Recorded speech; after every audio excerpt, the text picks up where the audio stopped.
Men Rahmat va Muhigul Nurmurodovna Buxoro shahar 36-umumta'lim maktabining ma'naviy ma'rifiy ishlar bo'yicha direktor o'rinbosari lavozimida ishlab kelmoqdaman. Maktabimizda 525 ta o'quvchi tahsil olmoqda.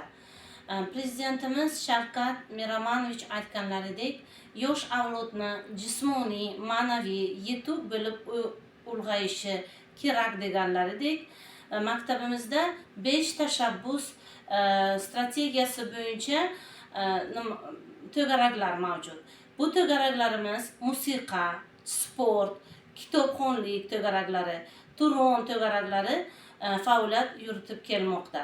Maktabimiz o'quvchilari bir nechta tadbirlarga ishtirok etmoqda. Ya'ni faxriy o'rinlarni egallab kelmoqda.